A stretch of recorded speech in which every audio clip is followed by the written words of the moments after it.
बरहान, तुम्हारे साथ जो गद्दारी हुई वो हम सभी के साथ हुई। मेरा मतलब है, जिसने ये किया वो बचेगा नहीं।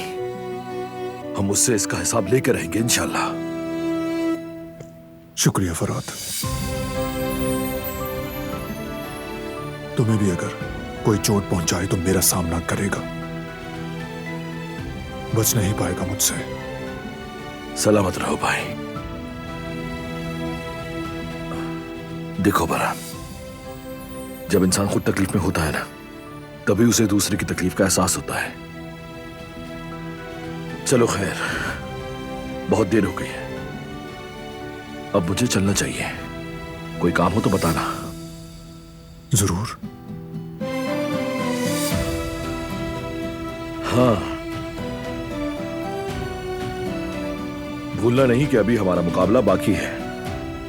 बस तुम जल्दी से ठीक हो जाओ।